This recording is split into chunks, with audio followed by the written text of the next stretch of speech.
episode 2 for WandaVision spoiler talk. And he left. Perfect. Welcome back, Terrell. I meant to click on general chat and I clicked on Wilson Chan voice channel. Well, we have Terrell with us today, who just doesn't know how to use this word, and the lovely and beautiful John. Not beautiful. I appreciate that. You cute, homie. Yeah, we've all seen WandaVision. John and I have watched it every week, and Terrell saw everything today. So, like we were going to do before we realized the audio wasn't on, Terrell, what are your thoughts on WandaVision as a whole? Since you've just seen it, what are within the last 3 hours? Dude, I've got to say that this is probably one of like the most creative and original things that Marvel's done in a good minute. I like the production design, the editing is awesome. I love the constant changing of aspect ratios, and the use of color in the show is awesome. So I've really enjoyed watching WandaVision the last 2.5 hours ish. And I'm definitely excited to talk about it because I think that there is a ton to unpack here, especially with where Scarlet, Wanda's character is going, and also Vision getting more screen time, which I appreciate, whether it's actually Vision or not. Yeah, the biggest problem with me as a fan of the MCU is that Vision was my man, and I was like, this guy is the coolest. Like, I was watching the Age of Ultron part where he was born today, just because I was like, I love the scene, and I was showing one of my family members like how Vision she's watching WandaVision without any context of who Wanda or Vision are, or even Endgame. So it's very much like, who are these people? Why is he dead? And I was like, well, this is how he was born. This is how he died. And they did him so dirty in Infinity War. Yeah, but hopefully he comes back. Like yeah, dude. How are you one of the most powerful Avengers and you get clapped twice in one movie? Right? My friend said, he said he got nerfed in Infinity War. really badly, just so he could die. He got bonked with the nerf bat. He got nerfed. Wanda got nerfed from, I guess you could say, source material, and Carol Danvers absolutely got fucking nerfed. I mean, there's so many powerful people. It's like, how do you even manage them? Like, you have literally people fighting, and you just have Iron Man. He's like, hey man, I don't even have power. I just have money.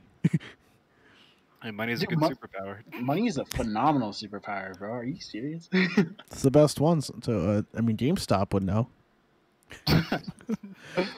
Facts. And the billionaires don't. Hey, well, hold on there. You can't speak for all of us, bro. Nah, but for real, well, I guess the first episode we can just do episode and a whole thing afterwards. First episode was released side by side with the next one, the second one, as everyone probably knows. And the first one is a 50s sitcom, reminiscent of, I believe, I Love Lucy. Could be. Yep. Yeah. And when I first heard WandaVision was going to be a thing, I was like, they're bringing my favorite, one of my top 3 favorite Avengers back. And I'm like, but this isn't going to be what I think it is. Just, it's like, we know what's happening, but like, do they? Like in the show? Obviously, like, it's a little, I don't know, like the episode starts and you're like, this isn't what I thought it would be at all. But it's captivating. For the longest time, when there was that like period when 1 and 2 came out, and we were like, what's next? I was like, 2 is the better episode by far. I mean, I don't know if that's still true today. Probably is. I like 2's comedy, but at the same time, it's like, what is happening? That's like the main question of the show is, what is happening? And we're 4 episodes in, and it all starts with this first one, where it really asks the question, like, what is the show going to be?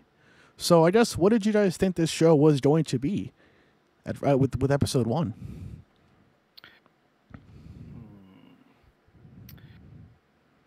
I thought it was going to be more of Wanda trying to live like a reality that wasn't her own. Like I've read some of the comics, so I knew that something was going to happen with her reality warping powers, that this was her way of trying to deal with her trauma, because she had a very traumatic upbringing. She saw her parents die in front of her, then she saw her brother die, and then she saw her lover die, and this was just her way of coping with it.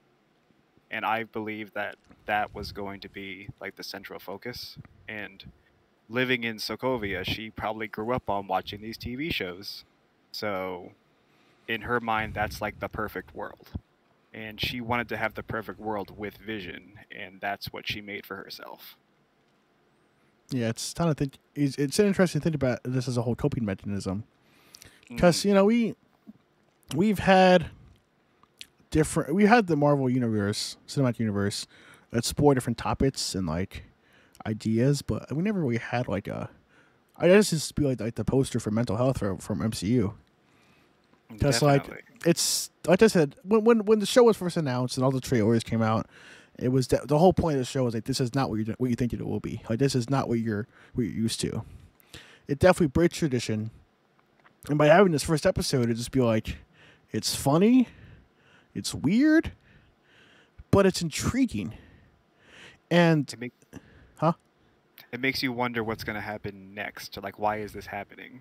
Yeah. So, like, Terrell, when you watched these all, at like what time would you say when you started? Maybe like 5:40, 5:30. So like just 3 hours ago. So within 3 hours, you saw a lot of stuff unravel. Yeah, but absolutely. What do you think about episode 1? Like, just like, were you blind going into this, or did you have your spoilers within the past month? I'm completely blind, which is new for me because I am always on the Reddit subreddit Marvel Studio spoilers, reading shit that I'm not supposed to. So I rarely go into any Marvel things blind because I'm a big fan of comic books. So I obviously am just like, okay, cool. Well, what are we getting here? But I went into this completely blind. I had no idea what it was going to be. I just knew that it was going to be definitely an important precursor for Doctor Strange and the Multiverse of Madness. Yep. So, so I was just like, okay, cool. I'm just expecting multiverse stuff going on here, and that's at least as far as we've gotten right now. Not really the direction that we're. At least right as far as we have gotten right now, that doesn't seem. It hasn't started to play a role yet. But going into episode 1, all right, I'll just start off saying this. After a whole year of no Marvel content, hearing the orchestra come, hearing the theme music coming was fucking phenomenal. All right, because it is very rare that we go 365 days or more here getting nothing from Marvel. So that got me hype all on its own. And then from the first second, because I'm a huge fan of like 50, anything I'd say 50s to 70s sitcom or film, the production design was phenomenal, and I was just very happy to see Wanda and Vision on screen. So I think they nailed the aesthetic right off the bat. Every single episode, the production design, the colors, that was awesome. Yeah. Now, as far as the progression of the episode, again, I had no fucking idea where we were going until, of course, we get to the end, and then I'm like, okay, there's some stuff going on here. I'm not sure where this is going at all. I thought we were just in for some funny sitcom stuff, and then the end hit. So yeah, that ending scene is absolutely like that. That lady, the Mrs. Hart, she, I believe, is from Friends. Am I wrong? I'm not. That 70s show. That 70s show. I'm sorry. Yep. I've never seen that 70s show, but she when she just goes like, "Oh, stop it! I was like, and it's not that, just that, it's that, and then you notice it's not a TV show anymore. You're watching watching a different perspective that wouldn't really be explored in that 50s like format. Just like the music changes, I believe. Her tone changes, the angles change, Wanda's voice changes, and she's like, Vision, help him, and you're like, wait, you're not a housewife voice, it's typical housewife voice anymore. You're real. Like, this is actually happening. It's almost like he was waiting for permission to do anything before like he would act. Like he was choking there, and Vision was just staring at Wanda's like, "What should I do?" And I think that leads into the whole idea of Vision has no control here. Mm-hmm. Yeah, he that is was, literally just a conduit for Wanda to explore. Yeah, so definitely the end of the first episode and also the second episode, like I didn't really I was kind of starting to piece together some stuff, but I was still just like, I'm confused here. Like, are we getting Swarm with some of the other details that are mentioned there? Like, the devil's into the details. Like, that's not the only place he is. I was like, okay, well, we haven't seen Agatha's husband yet, so is she like hiding Mephisto or something? Like, I'm very confused because Mephisto, devil, like that makes a ton of sense. Is it Agatha or Agnes? It might be Agnes, Agatha Harkness. I'm pretty sure is what her name is, which is why a lot of people think that we're getting Agatha Harkness, and then Harkness. I was like, okay, I can see that. So once obviously we'll get to episode 4 later, but there was some foreshadowing moments in the first 2 episodes, all episodes, that really kind of hinted towards where we were going with this. Mm-hmm. Hey, Brandy. She's in the chat. Hey, Brando. Hey, Brandy. Can we get a Brandy in the chat? But yeah, that first episode, it's just so surreal to see Vision back, but he's like, because we only see the relationship really like in two movies. It was what was it, Civil War and Infinity War, and then like that's it. That's like as much as and like even then it wasn't that much screen time. Oh, Brandon says hi. It wasn't that much screen time. Like it's just like a small little section of like, hey, we're on the or first it's like, hey, we shouldn't be in love, but we are. Just we're on different sides. And that's when we was like, hey, we're definitely hiding out. And then he dies. And then like, and then she gets was it blipped, as they call it? She gets dusted, yeah. She gets blipped. And then yeah, it's like that was it. That was the whole relationship. Like we've seen like Iron Man and Pepper Potts for so many movies. We've seen Captain America and Bucky for a few. But like, yeah, I mean, even dude, Black Widow died, and we saw more of her relationship with Hulk. So Bruce Banner, and so myself being from the comic books, like a massive Scarlet Witch stan, especially like House of M. I was excited to get this because she needs more character development. You said Vision's your boy, but I literally did not give a shit when Vision died twice within the span of 20 minutes. So I was excited to get this because I know a lot about Vision, and I was really like, okay, cool. Well, let's get some more character development here, even if it is all just in Scarlet Witch's head. I'm here for it. Yeah, and that first episode really does illustrate that. Like, it's just like, is this like the first episode is the biggest mystery yet? It's like, because that's the intro, and it's supposed to confuse you. Not supposed to be just simple, like this is the plot. It just kind of like just throws it in that last scene though, where they turn off the TV, and it zooms out. There's even credits, and I was like, oh, that's a cool stylistic way to do the credits. And then it goes to the sword facility, which is actually, we find out later, is Darcy. Yep. Taking notes in the little notepad. Yeah. And it's like, oh, because I when I first saw it, keep in mind this is the introduction of Sword to the MCU. We've had Shield for the longest time.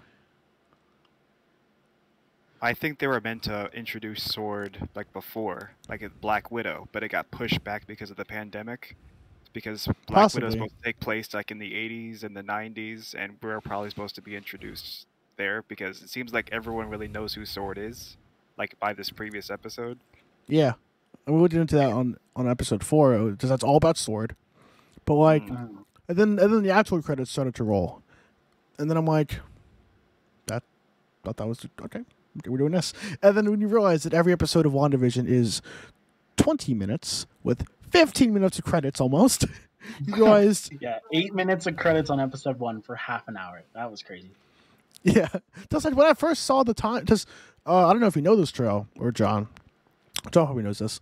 When episode 1 and 2 first came on Disney Plus, I watched it like literally like an hour after it came out in the middle of the night, and it just said episode 1, episode 2. There was no title and there was no description. Now there are, but when I first saw that, I was like, oh, it's like 35 minutes. Let's go.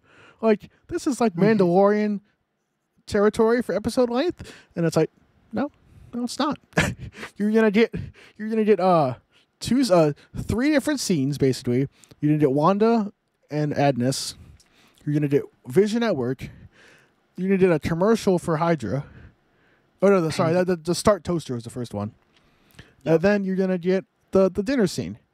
That's it. And the last 5 minutes, this is my rule about WandaVision.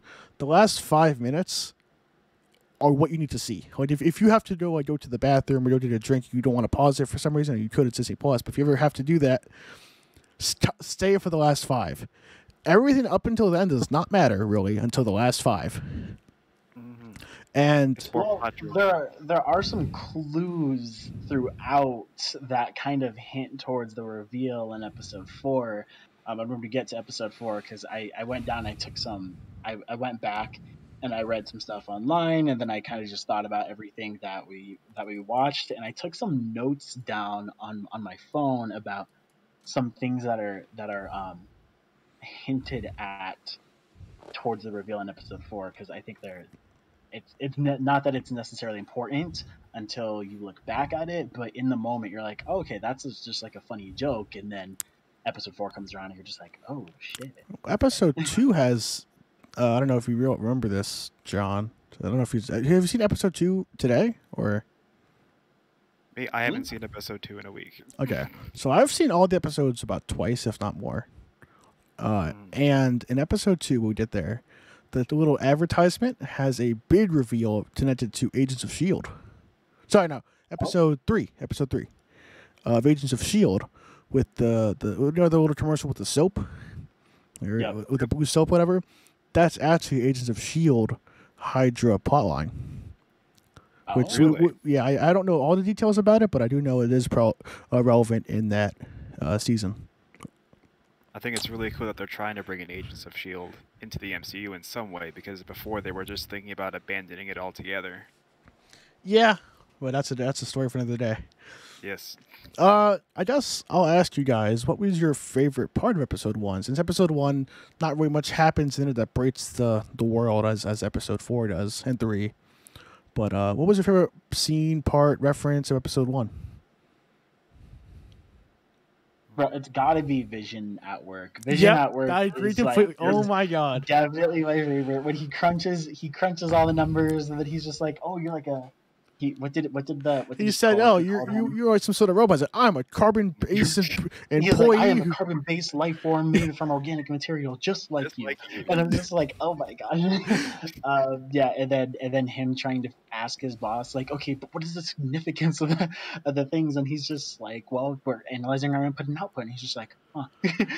I love that. I see. Yeah, it's so vague on like what is his job, and no one even knows. Like, I'm going to go on Terrell's part, so I don't know what John would say for his favorite part, but my favorite part is also the office meeting, or the office setting. The carbon-based life form is, I love that. I'm going to start using that when people like insult me. I'm like, did you just sold a carbon-based life form? Well, I'm pretty racially ambiguous. I'm mixed, and so people always ask me, "What are you?" And I'm just gonna say, "I'm a carbon-based life form made from organic material, just like you." There you go. Racism solved. Facts. But what was his name? Norm, the one with the mustache. Yeah, I think so. I assume his name is Norm. He's definitely the highlight of every episode for me.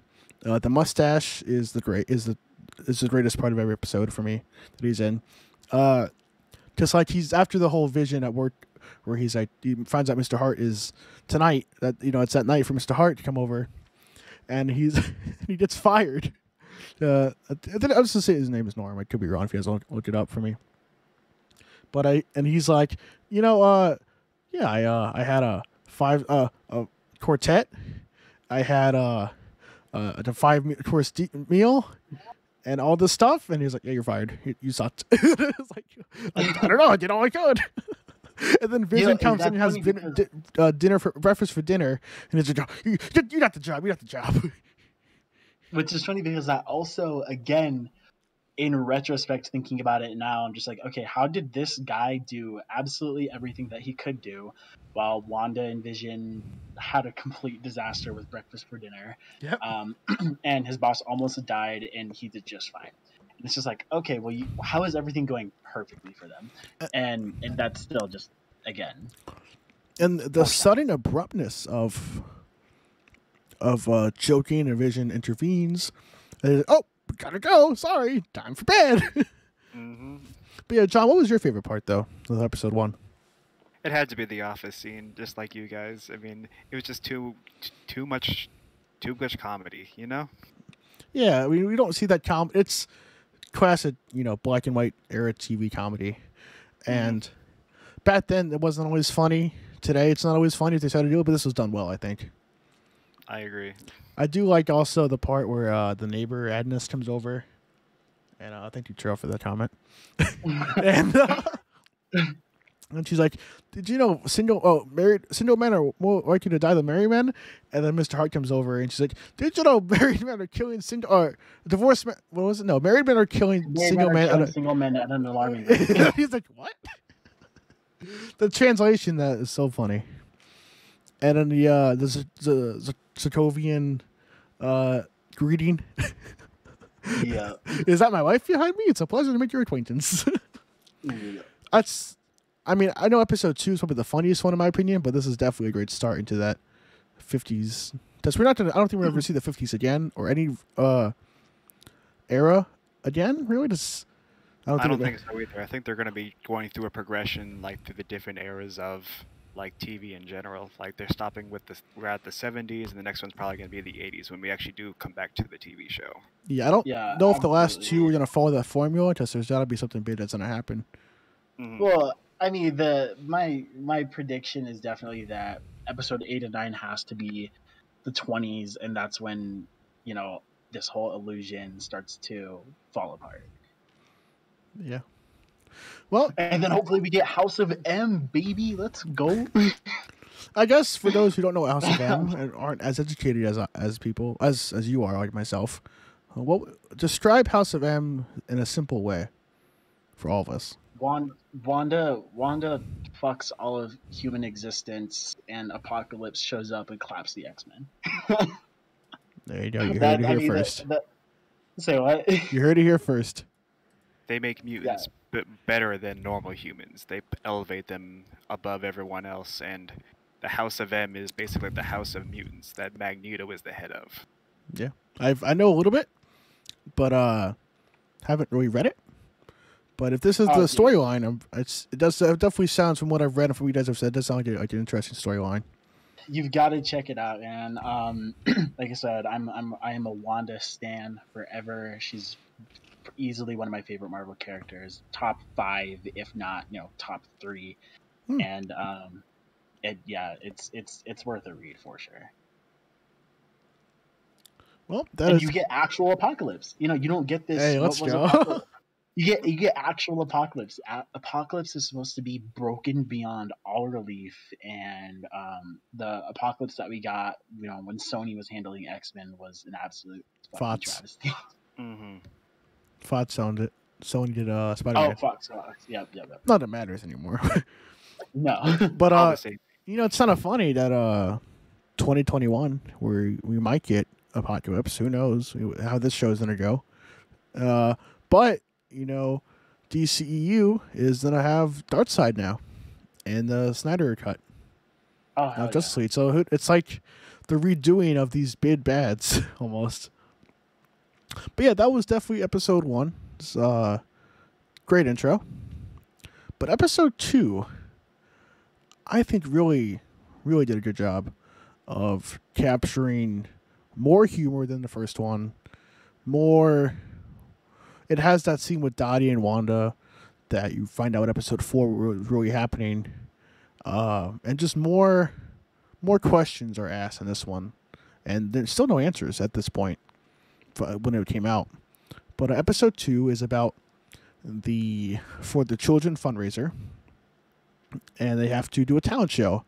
And Vision, being the playful, loving guy, gets caught up with some gum in his ears, as you would. And he is no longer himself. He's very, in a drunk manner. I honestly think Paul Bettany as this drunk Vision is actually great. I love the hairstyle that he, the just tossed down hair. He's like, I'm okay. I'm fine. Then you're like, nah.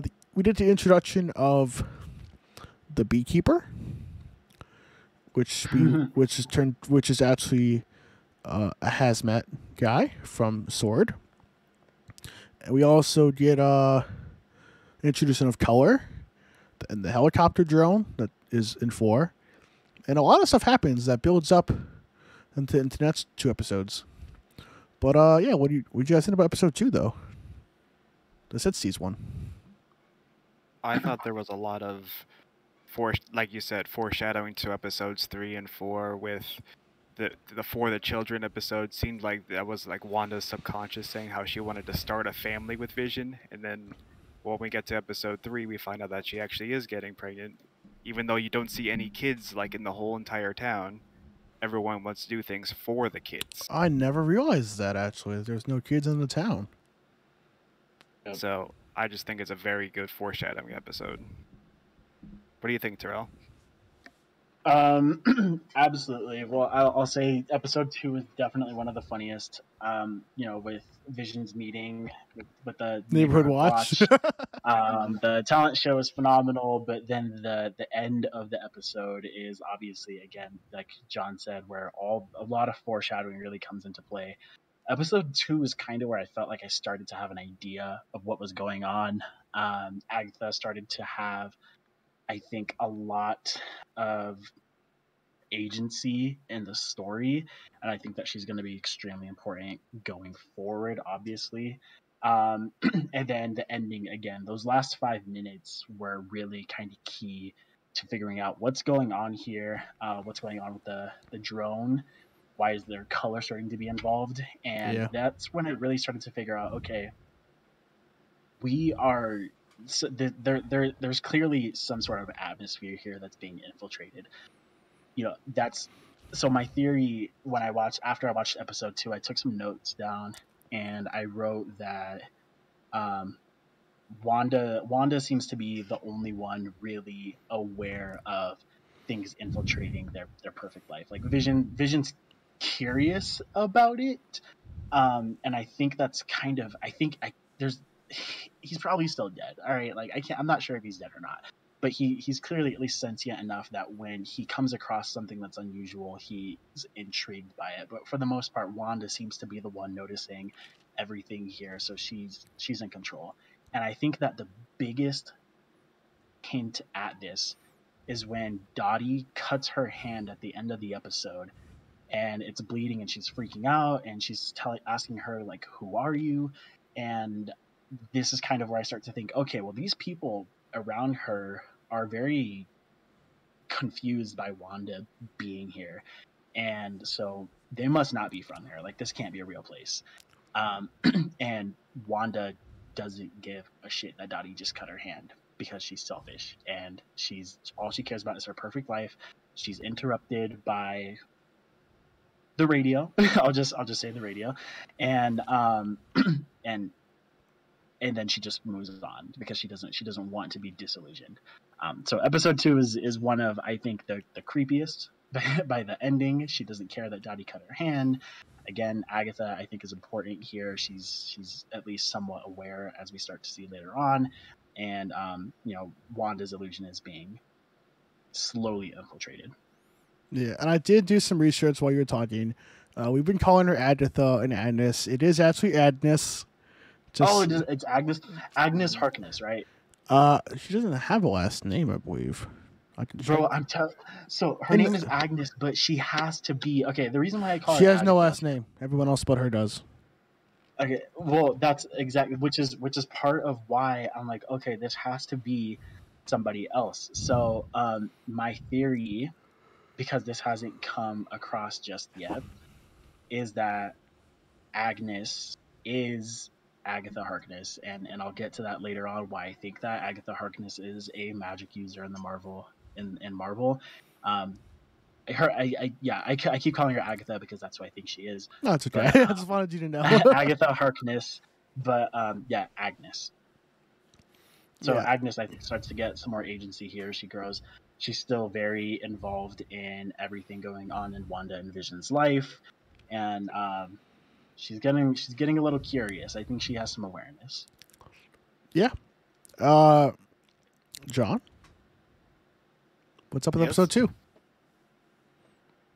What about episode 2? I mean, it was, like you said, it was probably the funniest episode. Yeah, I mean, agree I with like that. the magic show at the end where that's like I love that so much. when Vision was doing his real magic and Wanda had to make sure it was like the fake real magic.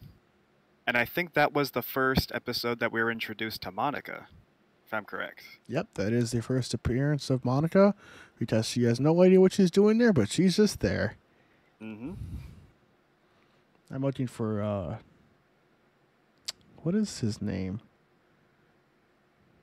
The guy with the mustache. This doesn't bother me unless I find this out. I want to say it's Norm, but Norm was someone else.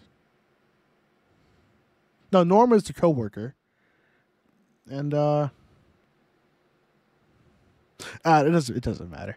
But we'll just call him Mustache Man. Mustachio. Yeah, the talent show was absolutely phenomenal.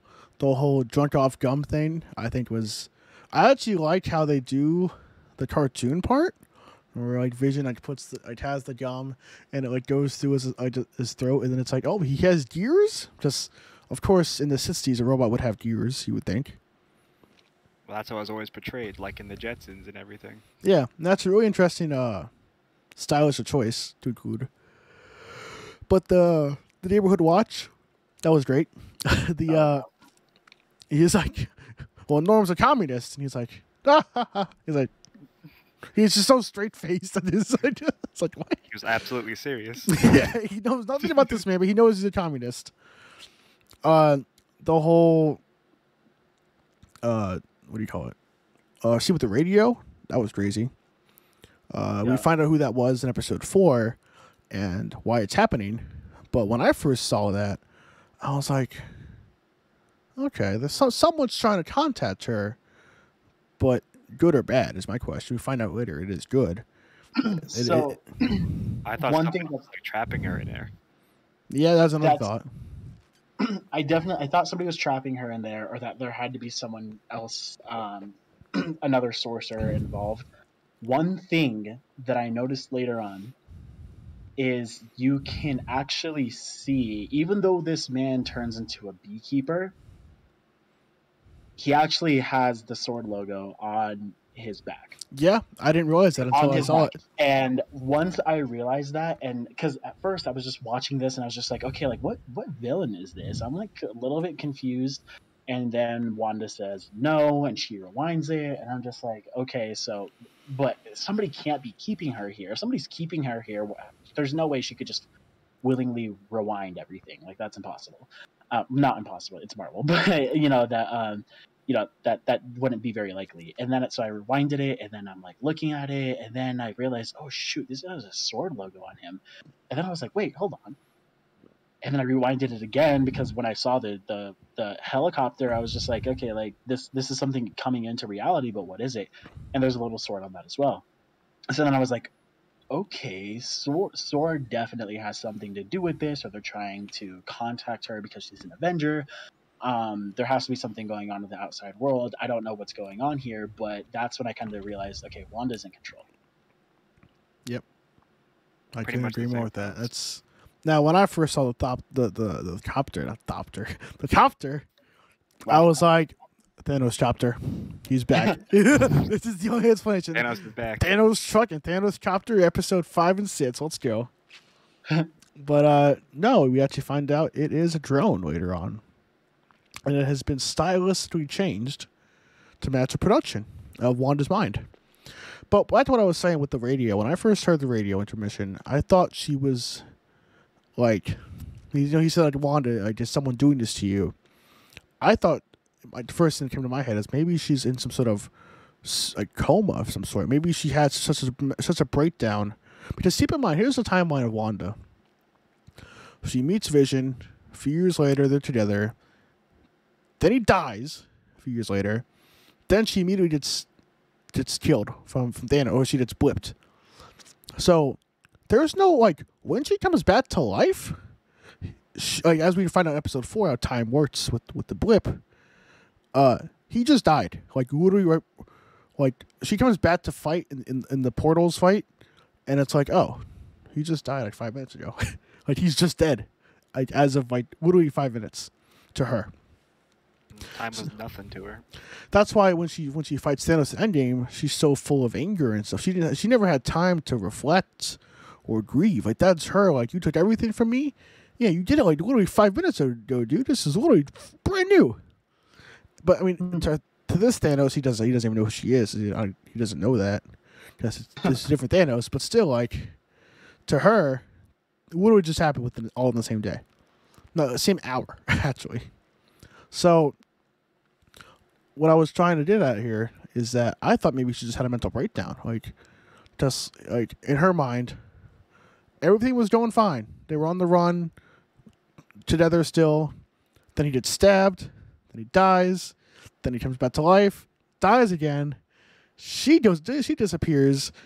Thanos dies. Now she's like, well, I have no purpose now. Like, there's nothing for me now. I have no family. I believe she was on Captain America's side in Civil War. Yep. Because it would have made sense for her and Iron Man to be on the same side. Because she didn't like Iron Man at first. Or she didn't like Stark, right? She didn't like Stark Industries because that's what killed her parents, was those being bombarded by those shells. Yeah. And so when one of those shells went into her house, her and her brother were like, only could do was stare at the shell that had the Stark logo on it. So that's why she hated the Starks. Mm-hmm. And then, so all this happened in such a short amount of time. So after Endgame, husband, boyfriend, whatever they are, lover, dead. Only thing to get revenge about, dead. Multiple friends, dead. Oh, yeah, a few friends, dead or old. Like, she doesn't have any just time to reflect or, like, be like, process this information. I know John and I were talking about this being like the mental health era or thing of Marvel, because, like, it's seriously, I thought she's just going through it. Like, she's just detached, and she just created this world or fell into, like, a coma or something of just so much stress going on her. I mean, obviously it's Marvel to be whatever, you know, you just say she's in a coma, it doesn't matter. But, like, I thought someone was trying to get through her. Does she know that theory, like, if you're in a coma, you might be able to hear stuff still? I mean, there's no way of knowing. But I thought maybe it was that. Maybe it was someone like, hey, you know, she's not the ICU, whatever, and like, hey, you know, Wanda, get out. Like, who's, like, are you good? Like, what's up? Like, who's doing this to you?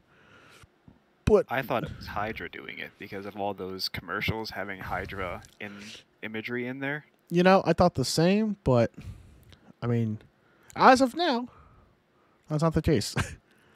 As of now that we're on episode 4. Yeah. If people watch us in the future. But I think we all have to agree on our favorite scene. I think. Trell, you know what the favorite scene is? From episode 2? Yeah. It's the obvious scene. Gosh, I don't see how it's not in the Magic Show. Yeah. Definitely seeing Vision in a drunken state is just so funny, and he doesn't even know where he is or what his name is or what Wanda's name is, and then once in a mustache man, whatever his name is, it's not Norm. The piano, I love so much. Just the piano is turned into magic by Wanda, and he just picks it up as Starboy's like, that was my grandmother's piano. It's gone. It doesn't exist anymore, dude. She erased that. And then we see more of Monica in this episode, which John brought up earlier.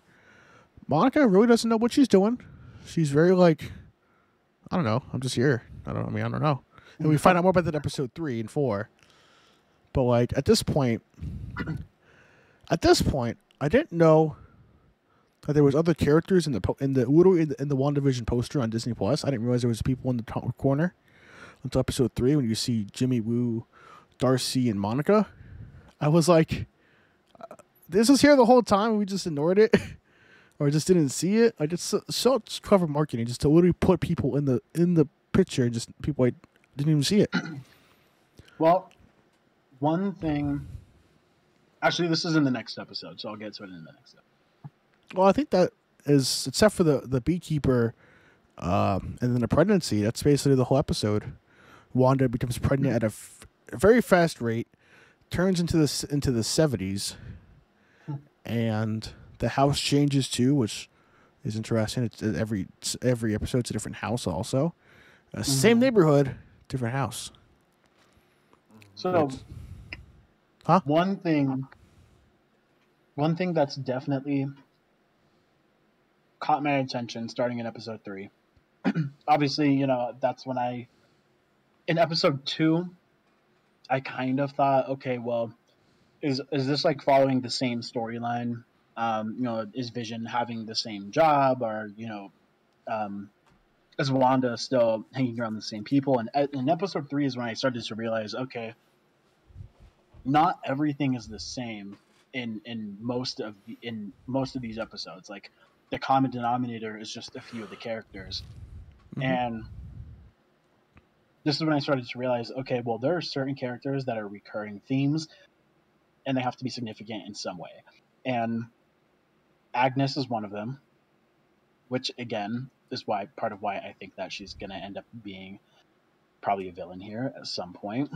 And also, as we see in episode 4, like you were saying, that the beekeeper was not actually a villain, somebody else. I'd like to point out first and foremost that episode 3 features the same person giving Wanda and Vision ice cream as the person who crawls in as the beekeeper. So that's something I want to point out. Was it the same guy? I thought it was the same guy. It was the same guy. It was the same guy. Really? And this is when I start to. This is definitely this is when I start to think that there's a common denominator here. It's the actors that are involved. It's the people that are recurring that have to be at least somewhat aware that they are somewhere they're not supposed to be. But yeah, episode 3 obviously very significant because Wanda continues down this path of just having strange occurrences. She gets pregnant. I think one of my favorite things from episode 3 is them arguing over the name, over the name of the boys. Oh, Billy, and then he's just like, no, Billy and Tommy, I think, right? Vision wanted Billy, right? Yeah, Vision wanted Billy, and Wanda wanted Tommy. The two most accurate names for that period. I think that was fucking hilarious, and I really liked the Doctor's involvement here. That was awesome too, and Vision starting to use some of his abilities more. I loved the running scene where he just picks up the Doctor and he goes, and the Doctor was like, "We were moving so fast." Yeah. And the one question, he doesn't question it. He's like, "We didn't just get to your house in like 1 second, did we?" No one says that. I'm like, that's when you can kind of tell something bigger is happening here. Because if that happened to me, I'd be like, what? He didn't question it. Go on. Continue. No, you continue. I'm on a roll. He didn't question it, and he wasn't able to leave. I was just gonna say that he wasn't able to leave. Oh, on his vacation. Yep. Yeah, because he was going to go to Bermuda, and his car just so happened to break down. There were things that were going wrong. He wasn't able to leave, and then at the end, he just says, small town, no reason to leave. Yeah. And I was just like, oh, I know what you mean now. Yeah. I'm thinking about the force field now. Okay, now I can see what you mean. He couldn't leave because there is nowhere to go. Nope. Because they can't leave. My mind is blown. Even when I thought I had understood it, it's just like, Nah, there's more. It's subtlety. There's always more. And then something that I'll come back to again later, the recurring theme of being American in the show. So the joke about what's the guy? I forget the name of the guy, but in episode 2 where Vision points out, "Oh, so and so's a communist," and everybody starts laughing. And then in episode 3, "Oh, well, choose his name will be Tommy, like an American name." And the recurring theme of American things here is, I think, pretty significant. And I'll get into more of why I think that is when we get on to the next episode. But it's something I want to mention now, so that it's not just like, hey, by the way, this whole thing. So, And obviously, she's not. Wanda is not from America, and Vision is Chinese. Remember? That's where the body came from, actually, right? Wasn't it China? Remember in Age of Ultron, he made that he went to China or whatever and had the doctor make the body for him. This Vision was supposed to be Ultron. I'm going on for the brain thing, but he was supposed to be the synthoid body for Ultron. For Ultron, yeah. And he had vibranium. And you had the Asian doctor make it for him or fix it or do something with it. Remember that? She had to like do all the, I don't know. Anyways, he's not American is the point I'm trying to make. He's not human, so. No, he's not. But if he was, he's definitely wouldn't be American. Or That's very true. Yeah, episode 3, not my favorite. Of the 4, I mean, it was all right. I mean, a lot of stuff happens, so it's a very important episode. But if I had to, I kind of prefer the comedy of the first 2 over the whatever was in episode 3. That's the one I've actually watched the least. I've seen all of them more twice or more. I've seen episode 3 once. Well, episode 3 is significant to me because that's when we get the hint that that's when we get the hint. We get a couple different hints. So episode 3, while it's not my favorite, it's the least funny. Well, yeah, I'd say it's the least funny of the episodes. Yeah. Episode 4 is in contention for that, but episode 4 has Jimmy Woo, so you can't go wrong with that.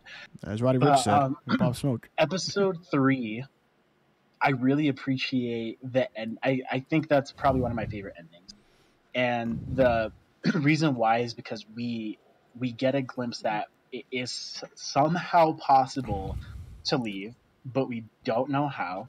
And then again, I'm going to come back to Agnes over and over and over again, but she is full-blown aware that shit is like out of whack. Yeah, she knows Monica's identity, basically.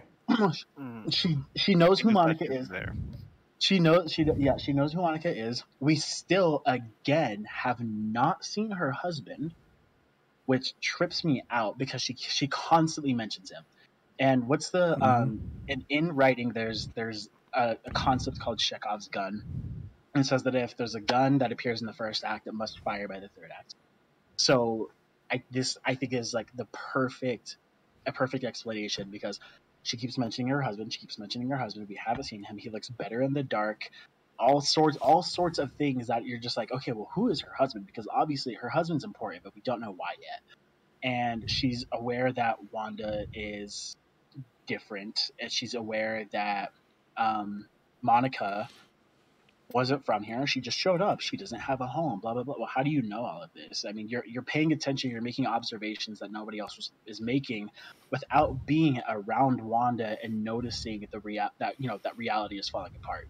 And so again, this is why I think Agnes is so important. It's why I think that she is one of Wanda's adversaries from the comics, which has to be Agatha Harkness. Again, I'll say it. Sorcerer. Watch you be wrong. Watch you be wrong for this whole time. Bro, if I'm wrong, I'm wrong. But I'm willing to bet it's Agatha Harkness and her husband is Mephisto. And as Mephisto, so this is where I started to really lean into this theory that Agnes is Agatha Harkness and that her husband has to be Mephisto. and I feel like the kids are going to be significant in a lot of different ways. I don't know quite how yet, but we do know that Mephisto's body is fragmented, and it has to be repaired in a way for him to have some sort of ability. Because if this theory were to be true, Mephisto could break this illusion, like without a doubt. He's incredibly powerful. Um, and so my theory leaving the third episode is that the kids are more than likely going to be fragments of Mephisto. Yeah, That's an interesting theory. I can see that. Yeah. Also, I don't remember what I was gonna say, but no, I really do think that the kids are important. And the other thing that was weird is that I'm watching Age of Ultron Vision's birth scene on YouTube, and Vision is born. You know, Thor brings him to life, and I'm just gonna say he's missing some parts. You know, how did she? As we know, Vision is not alive, but did she just conjure herself to be pregnant? Like that's my guess. I mean, Vision is not of human reproduction. Doesn't seem possible. I mean, he can make anything appear if he wants with like Thor's cape and all that. But like, I don't know. I don't think the kids are real, honestly. But notice that every time reality breaks, Wanda doesn't give a shit. Like, she's just like, something's going awry, and she's totally fine with it. She never seems concerned. I think, yeah, from episode 1, episode 2, she's never concerned. Episode 3, you know, some weird stuff starts going on, and Monica's asking questions, and she's like not surprised at all. The only time she was surprised was, I think, when she was initially pregnant. And so I was just like, okay, well, she didn't just conjure herself pregnant, because it would probably be more like, you know, with the editing style and this being a sitcom, she'd probably just be like, oh, blah, blah, like, you know, the episode, like, she just starts pregnant, and it's like, oh, like, we're pregnant, and all sorts of things. And this is the first time where she seems a little bit thrown off with a development. Now, okay, never mind. That episode was in color. I was gonna say if the kids were born in color, but no, that whole episode was in color. So I have nothing to say there. But regardless, it's the only time she's thrown off, but then she just like goes with it. So I think that was interesting. I mean, we do see in episode 4 the different angle of episode 3's ending, and I feel like when we do see that, so I won't talk about it yet, but when we do see that, it's kind of like maybe she is actually bothered when Monica brings up Pietro's death, Ultron, because in her world, I mean, I don't want to spoil episode 4 yet; it's not there yet. But in episode 4, you kind of realize that this is more of a hostage situation, if anything. And in episode 3, it's like none of these people should know who Ultron is. They're just from this just fake town. They're all being brainwashed, or possibly brainwashed, or under control of a spell. And it's like, where did this info come from? How did you know about Quicksilver? He literally was not popular at all and died in one movie. It's not like he's like a world-saving superhero like Iron Man, who everyone knows and loves. He's just like some random dude. He showed up, did some things, died. It's just interesting to think about that. Like, Monica knows this. Just Monica is not from this place.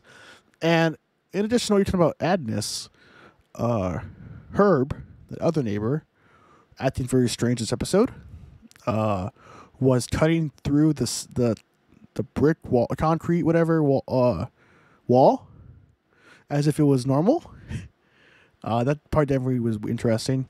And then when Agnes and Herb are talking, and Vision shows up and he's like, "Hey, you know, where's Geraldine and all that?" Even Herb is like, "You don't realize she's not from here, right?" Like, they both know. So either Agnes is telling people, or Herb is a villain. I'm calling it. No, but I just think that's a very creepy encounter. Was that last 5 minutes was just so crazy. Like, well, thinking about it more, just like in the heat of the moment, Agnes definitely seems to be one of the few people who's not under control. Wanda is even from episode 1, like she comes in and then she leaves and then she comes back, and then in episode 2 she's just like blah blah blah, and oh, I can do whatever by myself, but two mouths makes more gossip. And then she talks to everybody, she knows everything, she's like, do this, and it's from the very beginning. Agnes is interesting to me. Initially watching it, I didn't even catch it until the end of the 3rd episode, and I was just like, how does this bitch know anything? Like, she's not here much of the episode. You don't see her until Yeah, she's only in the last minute where she just spills all the tea. Yeah, and then she's, which is also interesting because it's the first time we really see a reality break without Wanda being right there, and then Vision interacts, and then once Agnes leaves, then the neighbor's just like, nothing. Oh yeah, anyway. And so it's just like, okay, well that just goes to show again, Agnes, whatever's going on around her, she clearly seems to be capable of breaking this illusion, because when she starts talking to other people, they just start acting differently. And the only other time, like there's a hive mind of people, a hive mind among the citizens that they subconsciously know, but they know not to make. They're terrified, Wanda maybe. Aware of it. Yeah, they're terrified of it. That's why when the guy was Herb was cutting through the wall, he couldn't physically stop. Like he looked like he was in pain while he was going through it. There's like a forced smile, and while he was going through the wall. And you notice that he was like, no, everything's fine. This is what I normally do. I just cut through walls with. He's just like, oh, you said to cut through the wall there, and he's just like, yeah, anyway. Mind your own business. This is what I do. I also have to mention episode 2 when WandaVision is like, "What's up, Sherbert?" It was Sherb. That was so. He's like, "My name's Herb." Like, hi, Sherb. I love that part. But yeah, episode 3, she gives birth to twins, Billy and Tommy. She sings a Sokovian lullaby, which has been translated online. I don't know what the lyrics are. If you guys happen to know it, let me know. But it is translated, apparently, from what I saw from like an article. And I don't know off the top of my head. And Geraldine reveals herself to be not from this place, but not sure where she's from or where she is. And then Wanda basically ends her time there and in the WandaVision show and kicks her out of the dimension portal, whatever, force field. She basically says, "Get out. I don't know you. I don't trust you. You're a stranger. Bye." So, and also going back. Go ahead, continue. So, the lyrics to that song, because you mentioned it, are, "We've been waiting for you. Now you are here. More perfect than I imagined. Our house is now a home. No matter where you go, sunlight shines on you." I didn't know that. So maybe she was just trying to think of her perfect life with Vision, and that's what she's been waiting for. And I thought that's more significant that she had twins, just like how her and her brother were twins. Yeah. So still trying to put together her perfect life. Well, because that makes a lot of sense. We'll get into this later on, but there have been some spoilers of episode 6 that have been revealed. I believe episode 6. And from what I've seen, there are only like 10 second clips. I'm not going to say anything. Very interesting introduction of a character. Or actor. I'll say an actor. Just I don't really know what role it is. But very interesting. If you guys went on Wikipedia at all, ever, for WandaVision, you'll see this actor is actually credited. Never appeared yet. But without saying much, I don't want to ruin that stuff we haven't seen yet. If you think about it for 1 second, you'll feel like, wow, this is actually a weird thing that they're doing. So if you guys ever want to look that up later, it's definitely... I never go into anything blind, like I said. But I am really enjoying this blind. Well, then stay away from the casting list of... It doesn't say who this person is playing, but it's just a person. And once you see the person's face on the little IMDb page or Wikipedia or Google, you'll be like, wow, that's weird. But yeah, episode 4 is the newest episode. Came out yesterday. Oh, yeah, I guess you can call it yesterday. But it actually explores the outside of WandaVision. We see the blip from a different point of view. This scene is actually incredible. Seeing people would come back. So we saw it in Spider-Man: Homecoming, but it was kind of like a phone video. Like he would say, "Oh my God, we're at the basketball game. All these people are coming back." But like this is actually like first person view. Like people were gone for 5 years, and they weren't expected to come back, and now they're back. It was more traumatic than what they showed in Spider-Man. Yeah, and very more realistic and up front. It makes you think, like, I know that they said that no one blipped back when they were in an airplane because people had to be blipped out when they were flying like across the ocean. We or don't think about that. We don't think about that. But like these people were like blipping back, like laying down in bed. So there has to be people who like blipped over in the sky that fell down back to Earth. You know, some people just weren't meant to be back. No, but we see Monica Rambeau, daughter of Mother Rambeau. I don't remember her name. From Captain Marvel. What is her name? Does anyone know? Photon is her call sign. I don't remember her name, but we will find out. She was in Captain Marvel as a kid. Now she is an adult and plays Geraldine in a sitcom of WandaVision. And we see Darcy Lewis. We see Jimmy Woo, the famous magician from Ant-Man and the Wasp, who actually does a card. I don't know if you guys realize this. When he gives his card to Monica, he does the trick. Did you guys notice that? Yes, so that's the first thing I thought of too. You see that, Terrell? Like, oh man, he did the close-up magic trick. He perfected it. He pulled the card out of thin air. That's his business card. Yeah, but the hospital scene is honestly crazy. I didn't know what was happening because the last thing on my mind was more blip stuff. But seeing her skin come back into forming a face, that was actually crazy. Like, I noticed a Disney Plus show, more budget than a Netflix show by far, but like that was a really cool image of just seeing her skin just like back into a person. And then she's like, "Where is everybody? Like, where's my mom?" And like, we did reveal that she did die a few years ago. So Captain Marvel 2 probably have more of her in there. I don't know when Captain Marvel 2 will take place, as we don't know yet. But, yeah. Then we have the introduction of the force field.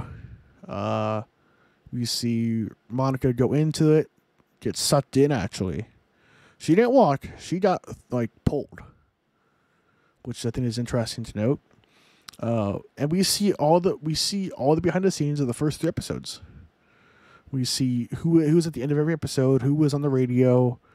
We see the drones flying in that turn into little toy helicopters. We see the beekeeper.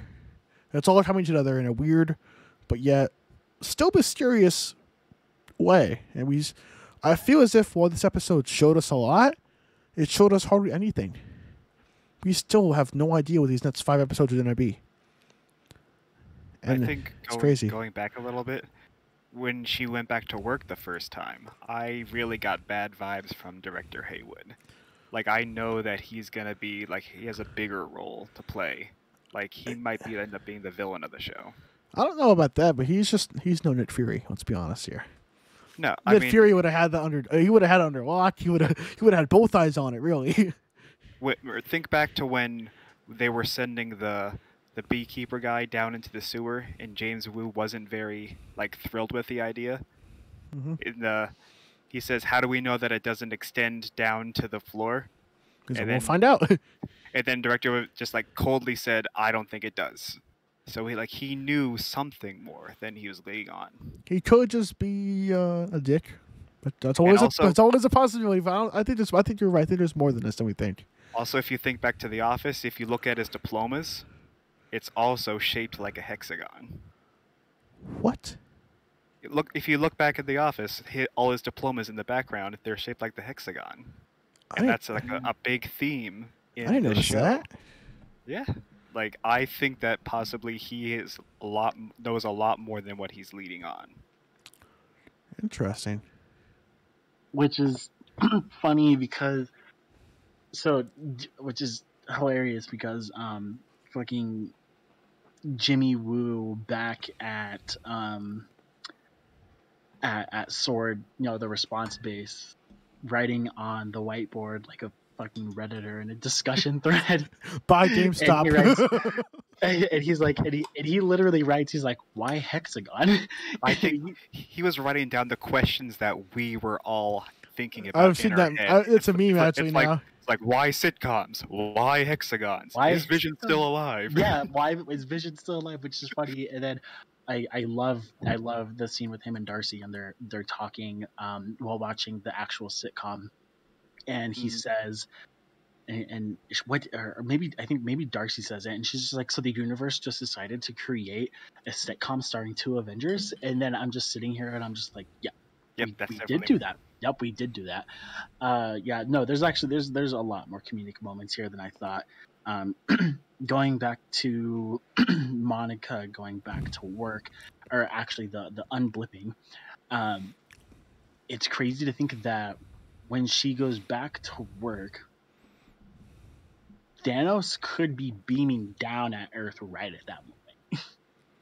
I mean, I'm sorry. It took place 2 weeks later, because I remember, like, when they were walking down the hallways, he said that you were the first one to come back 2 weeks later, so Thanos is already gone. Because the blip and Thanos' death were in the order the same, like 10 minutes. Yeah, within a few minutes of each other. So because he blew up the base, they brought everybody back, blew up the base. Then Thanos was like, "Let's fight," and then he lost. Oh well, then maybe. So that would that have potentially been Avengers HQ was being blown up right when she comes back? She comes back. That's when. Yeah, possibly. The intro scene happened as soon as Hulk did his snap. Yeah. So as soon as Hulk did his snap, that's when we get to the intro part. There was 3 snaps. The first snap. What was 3 snaps.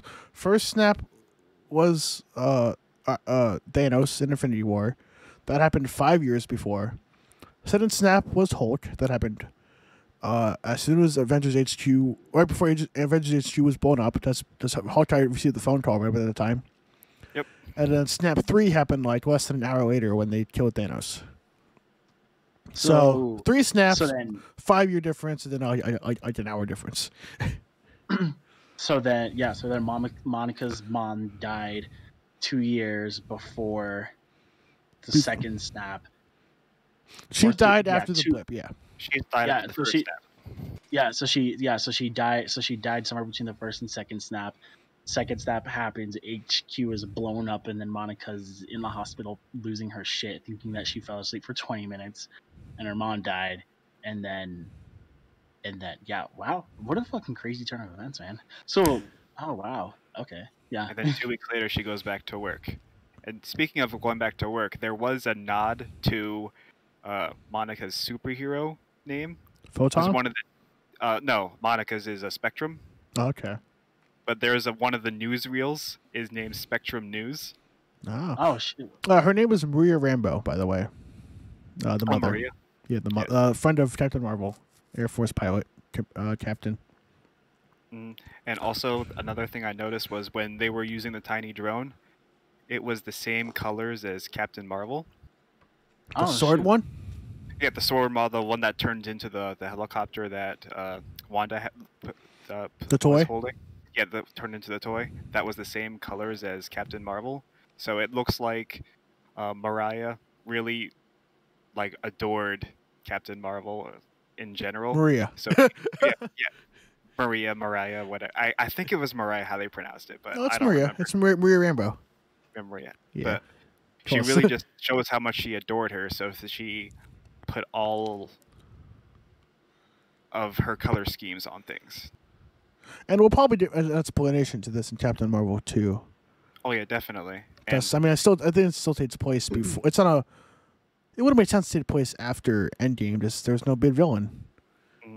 And they also changed what sword means in the TV show as opposed to the comics. Because in the comics it's called Sentient World Observation and Renaissance. No, it's weapon. Because they have the Peak, which is like a big space like satellite. But this one's about sentient weapons, which is basically about Carol Danvers, because she's the sentient weapon. It's fucking sick. I also did notice the astronaut mention. Yep. That's what I was just going to get to, too. Could be Fantastic Four. Could be astronauts. I don't know. It could be Elon Musk's You know- Mars trip. Who knows? You know who else has a link to Fantastic Four? What? Spider-Man. Mephisto. Just say that about anything. You know who also wants Burger King? He does. He literally does, bro. Okay, look. It's just, I'm telling you, man, it's lining up. Agnes's husband is Mephisto. All right. I'm telling you, bro. And after they defeat him, he becomes a shell of his former self. I'm telling you, this happens after Fantastic Four. Could be. I mean, they want to bring Fantastic Four into the MCU, didn't they? And announce... they beat the shit out of Mephisto. I mean, there is, I do have that theory, but at the same time, wouldn't Fantastic Four, I mean, obviously for reasons, but wouldn't the Fantastic Four showed up to Endgame or Infinity War? Like, you would think, like, Reed Richards would be like, Carol hey. Danvers shut up to Infinity War? Come on, man. She was busy doing space stuff. Yeah, she was busy, Terrell. So inconsiderate. Yeah, she was busy. You know, she was just bullying in outer space, being like, "Fuck it." And then Endgame comes along, and she's like, "You know what? Let me just solo the ship by myself." She'd be like, Smack "Y'all good?" down. Exactly. I mean, come on, man. Come on. You know, Nick Fury could have beeped her in well before Endgame. Well, Nick Fury didn't know either. He was. I mean, obviously it's a different movie, different year. You know, stuff wasn't out yet. That was out today. You gotta forgive some of that, but I know what you mean. Stuff is never out in time, bro. I'm telling you, they clapped Mephisto. He's hanging out in WandaVision, bullying in Agnes's house by himself, a shell of his former self, waiting for the moment to clap those babies and get his soul back. Well, I will say that after we discuss episode 4, I do want to mention that this is the step in a better direction. As has been told by, I don't want to say it, as I want to, in case you might know this, I'll just keep it brief for now until we get to the end of episode 4. But this is the start of something big, allegedly. But yeah, episode 4, you know, this new team is formed of familiar characters. Darcy Lewis is back, just being everyone's favorite character from Thor, I guess, besides Thor. That wasn't really, I mean, and Loki, I guess. Yeah, Loki's pretty good. But yeah, then we get more answers, but we get more questions at the same time. We figure out Jimmy Woo was on the radio. He is able to make contact with her, but Wanda chooses to ignore. We understand where the helicopter is from, the beekeeper. We understand what happens to Monica. And we understand how it happens from the edited point of view. They say that the TV show is being censored by somebody or something, probably Wanda. She's trying to create the perfect life, so you would keep the accents and bloopers out of the show, you know, the perfect show. So we see that Star Witch Wanda fixes the wall that she blew Geraldine out of, Monica.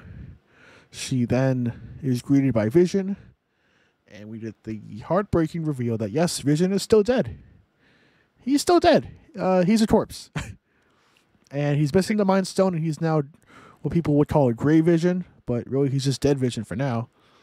And she sees him as an alive, alive carbon-based person. And he's definitely not. Did she just like take his body and bring it into with her to the town? Has she just been hanging out with a corpse the whole time? It's definitely Weekend at Bernie's 3. Yeah, I was about to say it's definitely Weekend at Bernie's. And Weekend at Wanda's. I thought it was interesting because in a previous episode, Vision was one of the people that like broke like her reality. Yeah. And she had to reset it real quick, but she's saying because I remember Vision told her that something's not right here. And then she had like a blank stare on her face. I think it was episode. Oh, you mean the mysterious cut? Yeah, it was one of the mysterious cuts that. When I first saw that, I thought my phone glitched. Yeah, like I'm watching, and all of a sudden the scene just skipped. I'm like, what? And I rewound it, and it did it again. I was like, oh, this is on purpose. Wanda is actually okay. The thing is, if Vision is really dead, like he isn't in control of himself, why would Vision say something to her that would make her? Why is he not playing along? Yeah, why isn't he like the sole person playing along with everyone? Because he's dead. It's solely her. I think you guys will notice this after Dead Vision reveal. He doesn't smile anymore for a second.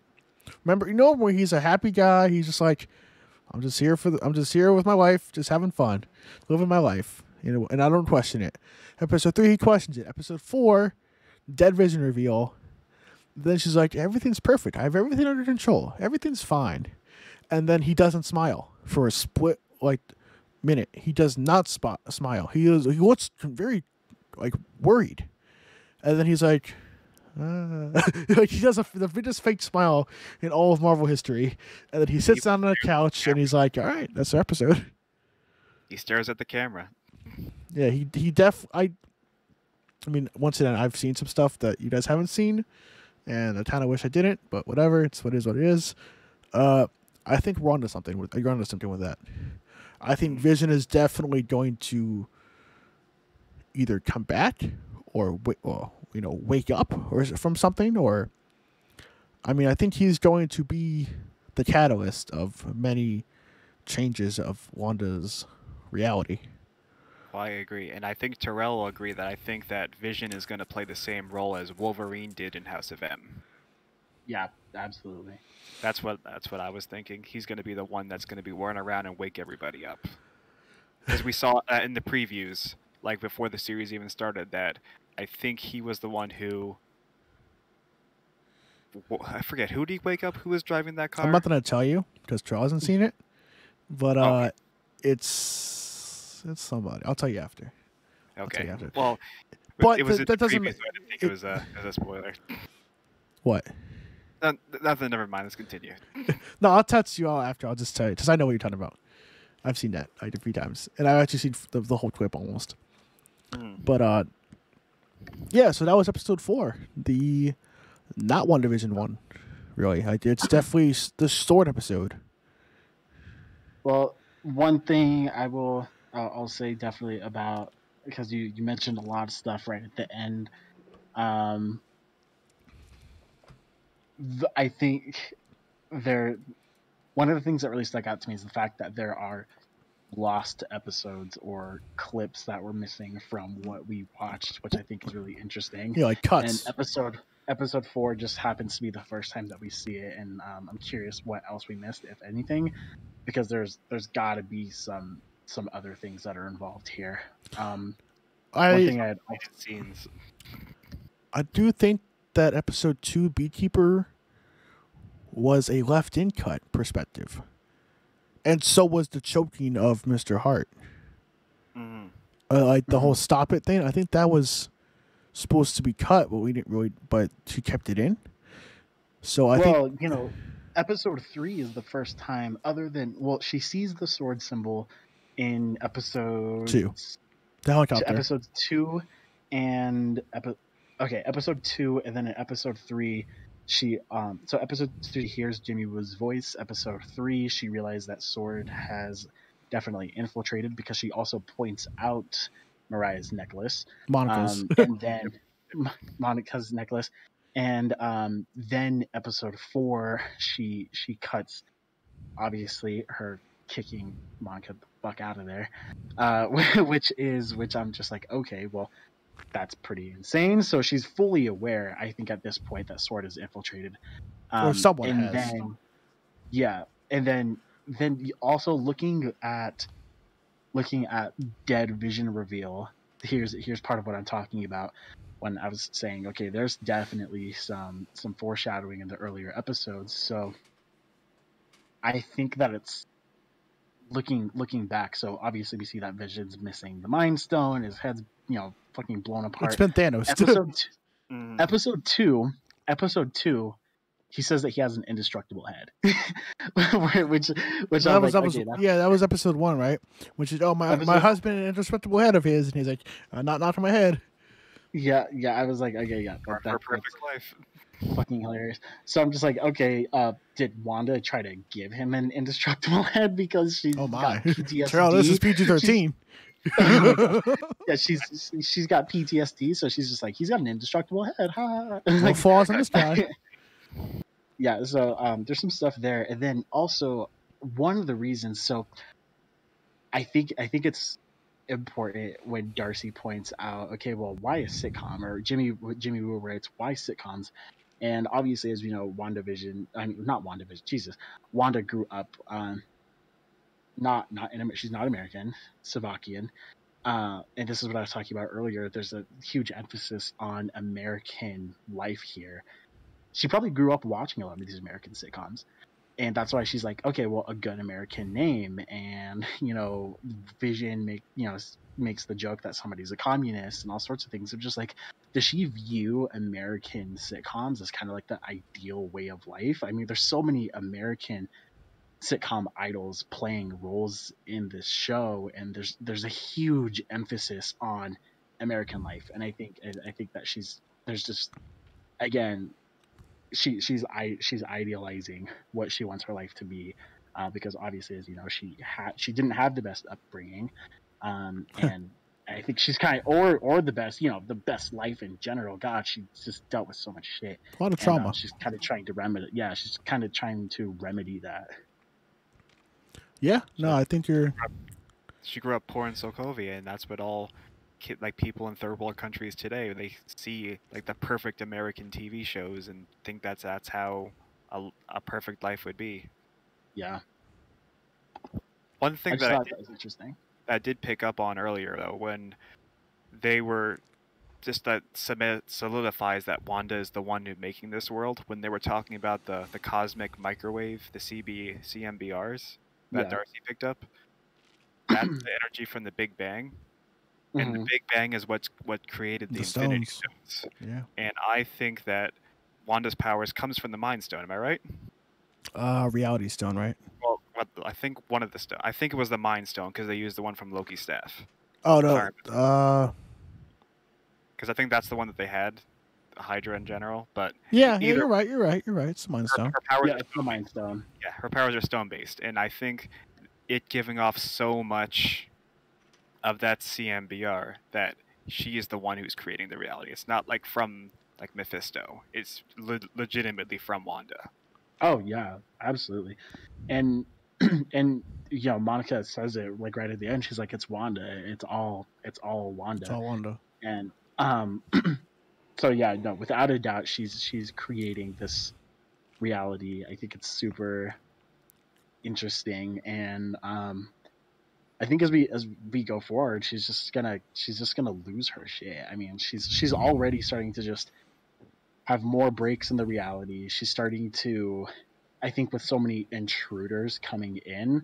Again, the beekeeper that we find out is a sword agent who is serving ice cream in episode 3, and all sorts of things that her reality is being infiltrated. And I kind of think what happened here was, she disappears, she goes and she completely, manufactures this fake town, Westview, and she starts dragging people into it, and then they can't escape, and now they're all puppets in her reality. It's kind of fucked up, honestly, but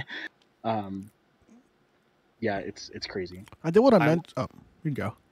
I like how that they ended the episode with playing Jimi Hendrix's Voodoo Child. I didn't notice that. Yes, Wanda is the Voodoo Child. Like, she is the one who's hexing everybody. Interesting. Yeah. But I brought this up earlier. The commercials. Episode 4 did not bring up that episode 1 is Stark, episode 2 is Hydra Watch, and episode 3 is Hydra brainwashing soap. And I feel like if I was Darcy or Jimmy Woo, I would know about Hydra, or even the sword head. I would have been like, is that a watch ad for Hydra? Like, well, Jimmy Woo's in the know.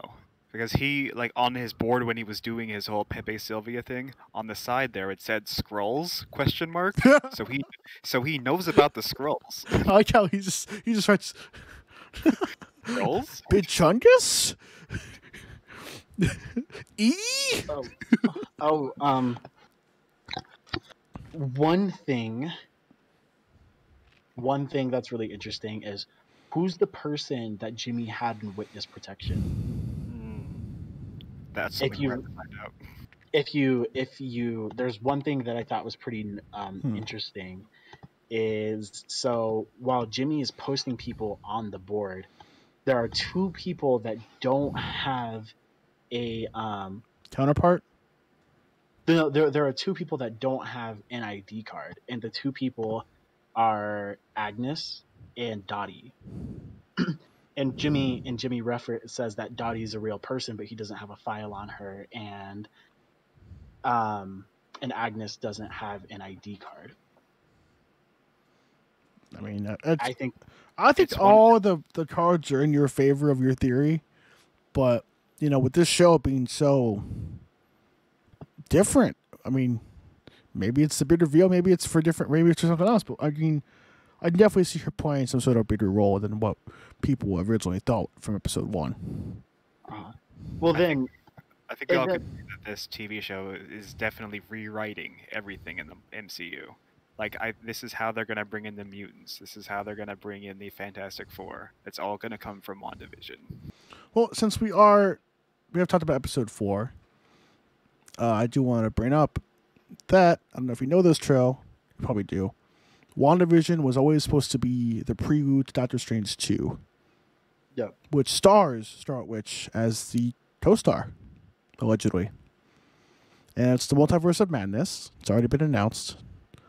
It comes out next year or year after. I mean, I don't know right now. No one knows because things. But movie schedules are not actually accurate these days. But Doctor Strange, Multiverse of Madness, has already had a lot of casting rumors. So has Spider-Man 3. There have been rumors and allegations that all 3 Spider-Men will appear over the past 20 years. They'll all be there. There have been mutant talk. There has been Fantastic Four talk since they acquired Fox, like 2 years ago, last year, whatever. Well, 2 years ago. And we know it's coming. I mean, if you have the Fantastic Four and you don't use them, what are you doing? They change everything. Doctor Doom could be the next Thanos. We don't know, but it's likely because Doctor Doom is such a big villain.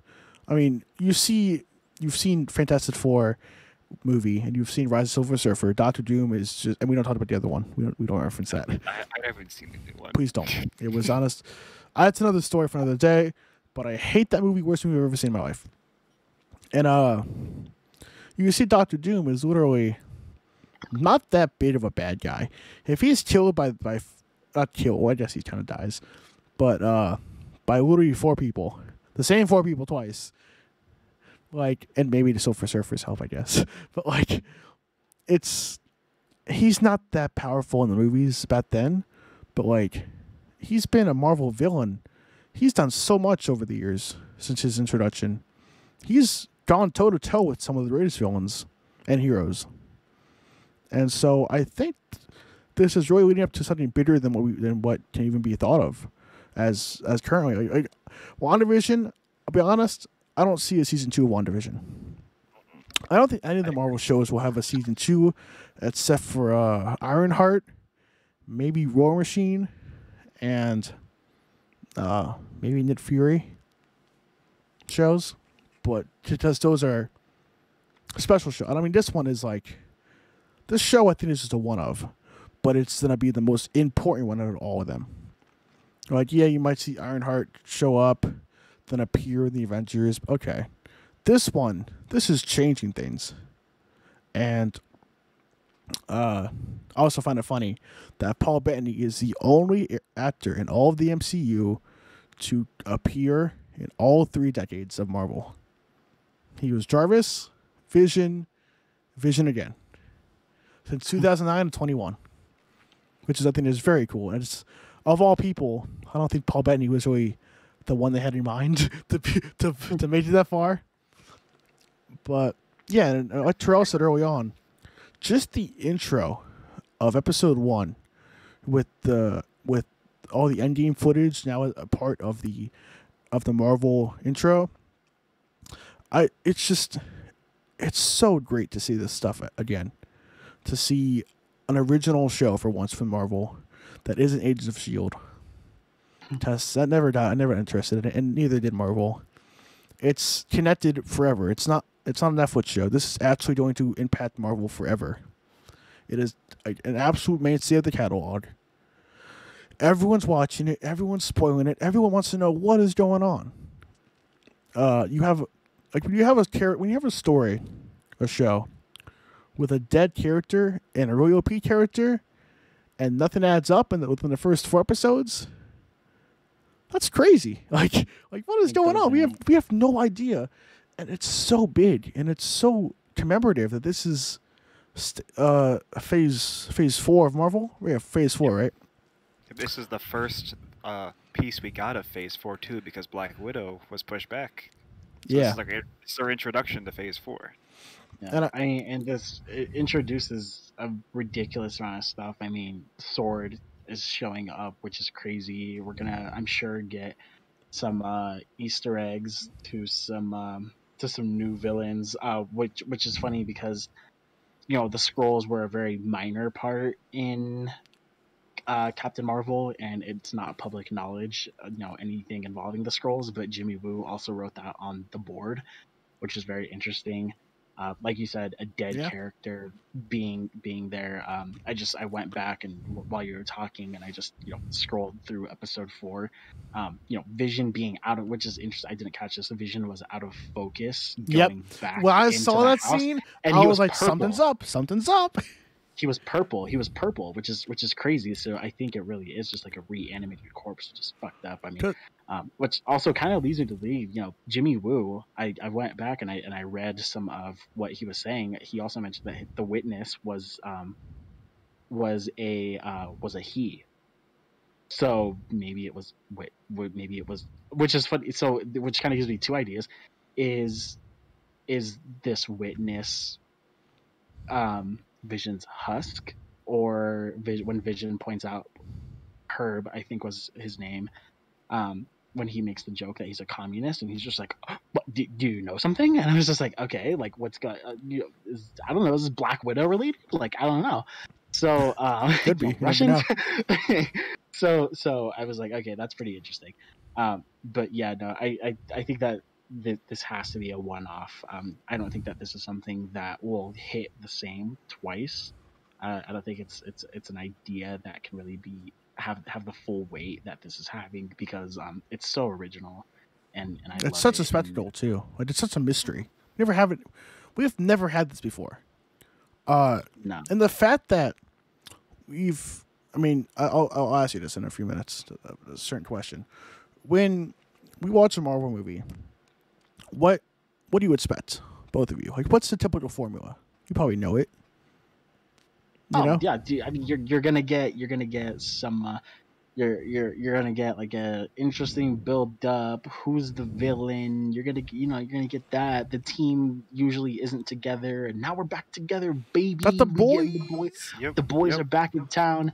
And then you're gonna have some heartfelt moments before a big battle happening, and then you have the fallout from the battle, and then it's just, that's it. And I think the only one to really break, I don't even know if Endgame broke that, because Endgame didn't necessarily break that.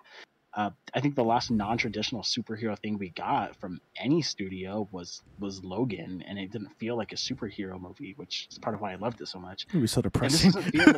Yeah, it was very depressing. Can't watch that movie. I like this because this doesn't follow the Marvel formula, and if this is the kind of quality and creativity that we can expect from Disney Plus Marvel content going forward, then I am full mass, raw, no rubber, ready to go into it. Yeah, I assume John would agree that with Terrell, is it the formula? 1,000%.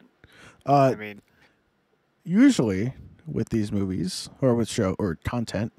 We have hero does thing, bad guy beat. So far, we are 2 hours into this saga and we don't have a villain. We don't have a good person. We don't have anything. Like, we have ideas, but Wanda could be the villain. Like, as you mentioned before, the agent, what was his name? From S.H.I.E.L.D., Sword? Hayward? No, oh, my bad. Yeah, No, Haywood. yeah.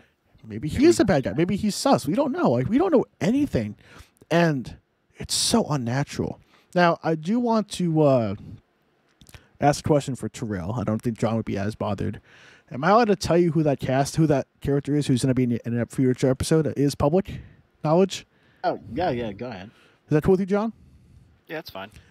Evan Peters. Oh, interesting. Evan Peters is, I've seen a clip of him. I don't know what he's doing in the show. I don't know who he is, but he is in this show. And I'm sure you guys know who Evan Peters is. Yeah. You aware, John? Are you aware? Oh, I know. Evan Peters has signed on for this show, and I believe he is the last cast member who we have not officially seen, who we know is in it. And the clips are out on their Reddit's going crazy over their tweets. They're not really anything major, just little scenes, but like 5 seconds apiece, 10 seconds apiece. But I've saw Evan Peters in it. Like I said, I don't know what his role is, but it's kind of obvious what he might be going to. Will he be playing the same role? I don't know. Because technically, they could. This should be the first successful Fox to Disney character, if they decide to do it that way. I mean, we have. He's fucking dead. No, he's not. Nope. Evan Peters, Quicksilver. Evan Peters, Quicksilver.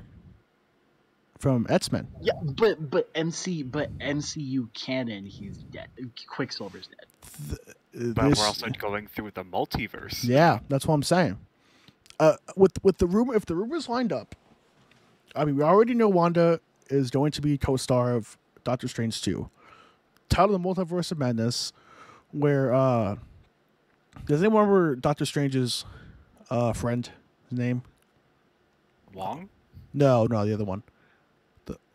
The black guy in the green cloak. Oh, You know the what I'm one talking who at the end of Doctor Strange turns bad. Yeah.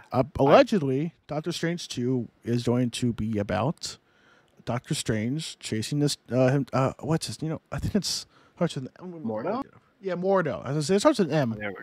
Mordo has done a bad, and Doctor Strange has to chase him throughout different worlds, different realms, different possibilities of universes to chase him down. That's all I've heard. I mean, there's not much more information since it's still like a year or two out. But that's what we have. And so it's right, like, huh? No, go on. So, I mean, it's all lining up for me, in my opinion. Spider-Man talk. All 3 Spider-Men in the same, either in Spider-Man 3 or Doctor Strange. Holy Doctor Strange makes more sense. Since Doctor Strange comes out before Spider-Man 3, I believe. Well, Yes, I believe so. we don't know because...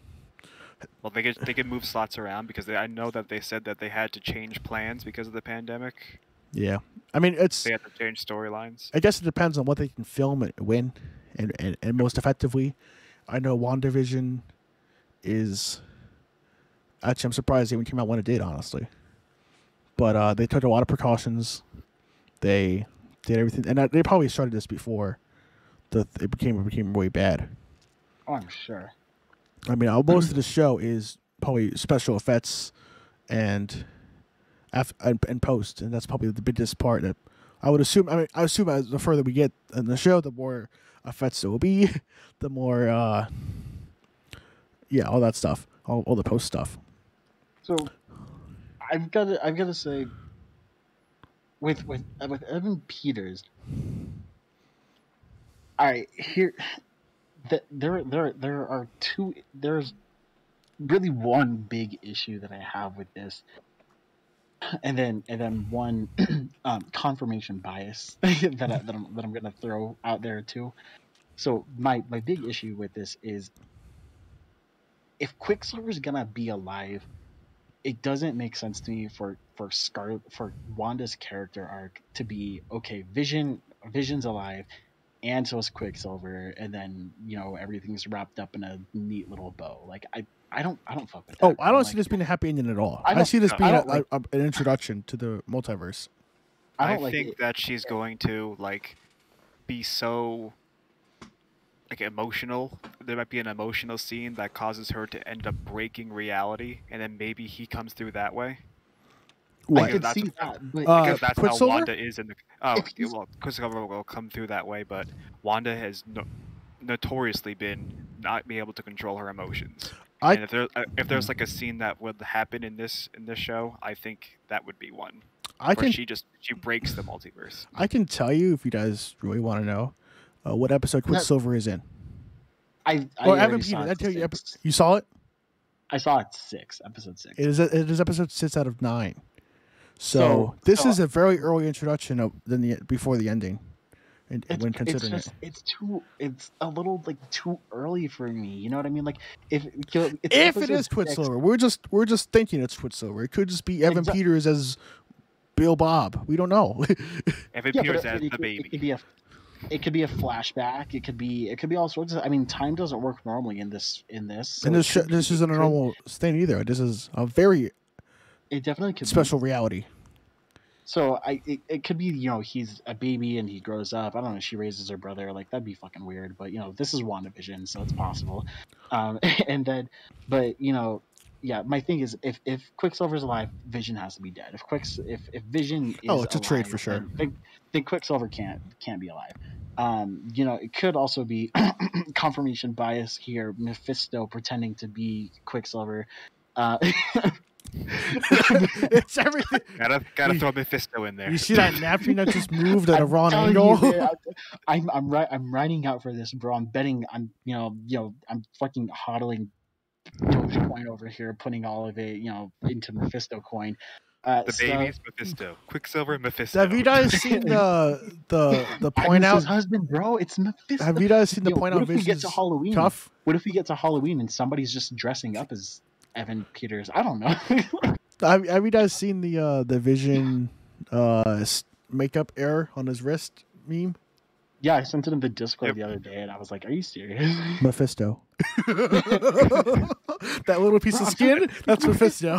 He's a That's him Horcrux. coming out. Bro, okay, look, all right, you know what? All right. New theory.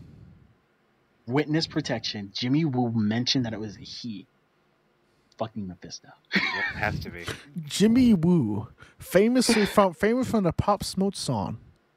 Mephisto. Jimmy Woo. The Woo is I'm Pop Smoke. telling He's you. back. They brought him back. I'm holding this theory, man. I've got to make it work. I think the A word is Mephisto. Oh yeah, the director. Bro. It could be. I think the hexagon as a shape is Mephisto. Just the whole shape of a hexagon. Why You know what? You know what? You know how many sides? You know how many sides a hexagon has? Oh no, not this again. Yeah, 6. You know what the devil's number is? sits. Say it, Anthony. Exactly. The devil's in the details, and he looks better in the dark. Now is Mephisto? What is Mephisto's race? Do we know that? Like from the comic? I think he's an Eternal. Because Eternals is coming out this year. If that's true. Yeah, he's an Eternal. So maybe a direct link to the Eternals movie. I don't know. Could be. I was thinking I really thought when I asked this race, I had Morbius in my head for some reason, and I was like, Mephisto, Morbius, Blade confirmed, which has already been confirmed. The Blade is coming back. That is another thing I want to pose. Well, I mean, I can ask you guys right now. Vampires in the MCU? What? Like, how long has this been a thing? Well, probably a long time. Just, I mean, Yeah. we've never. Remember when Captain Marvel got announced, and we saw Talon as everyone's name is Talon, right? The Skrull, the Ben Mendelsohn one. Yeah. Everyone was like, one of the Avengers is a Skrull this whole time. Remember, that was the biggest theory at the time, was that somebody was a Skrull. And because you think that's how it's going to work. It's based off the comic. Remember the Avengers Earth's Mightiest Heroes TV show on Disney XD? That was a great show, by the way. I used to watch it with my dad every week. But that was an arc. Captain America was a Skrull for like a season. Oh my god! And then it came out, and they're like, I don't really do a record voice, but it was like, hey man, we friends. Like, you know, they were all friends there. Like, Skrulls? No, we're good. And it's like maybe we're all just being played by, like vampires, multiverses. People have said online, I've seen for the past 2 years, that the best age of Marvel is past for movies wise. Like they say, like people said the first 10 years of Marvel, only good 10 years. I mean, with what's coming up, like imagine like 10 years from now and it's a second wave, or a second for 20 years actually. It'll be like, you remember when WandaVision was a thing and Iron Man died? Or, like, remember before time travel was really just a thing you can use all the time? Like, imagine like what were they thinking about, like from like when vampires, Eternals, and the Fantastic Four and the X-Men. Like, who's big? Captain America? Who? Captain America? What? Who? Dude, I think anybody who genuinely thinks that the golden age of Marvel has passed doesn't know shit about Marvel. Like that's got to be what I think, because we haven't gotten Galactus yet, right? I mean, we haven't gotten Galactus, we haven't gotten Fantastic Four, we haven't gotten one of my favorite villains, which is Gore the God Butcher. I mean, like that's because Christian Bale's going to be Thor, and I'm all for Christian Bale playing Gore the God Butcher against Thor, because he fights him in 3 phases of his life, which is fucking incredible. 2 Thors actually. He fight. So it's just like, I think anybody who says that just hasn't looked into it enough. I mean, we've also got fuck my life. I'm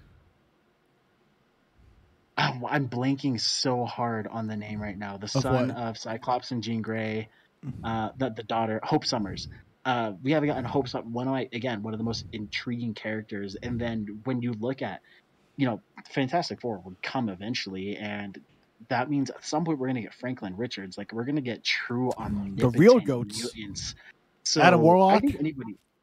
Yeah, exactly. Adam Warlock. I mean, just like, there are insane things. Like, people will say, you can't beat Thanos. Like, it's not going to happen. And I'm just like, guys, Thanos is a great villain. Don't get me wrong. But in terms of like the vastness of what Marvel has to offer, we haven't even scratched the surface. Just give me Apocalypse and the 4 Horsemen. That's all I care Again. about. Give me Gambit as death. Now, the right way.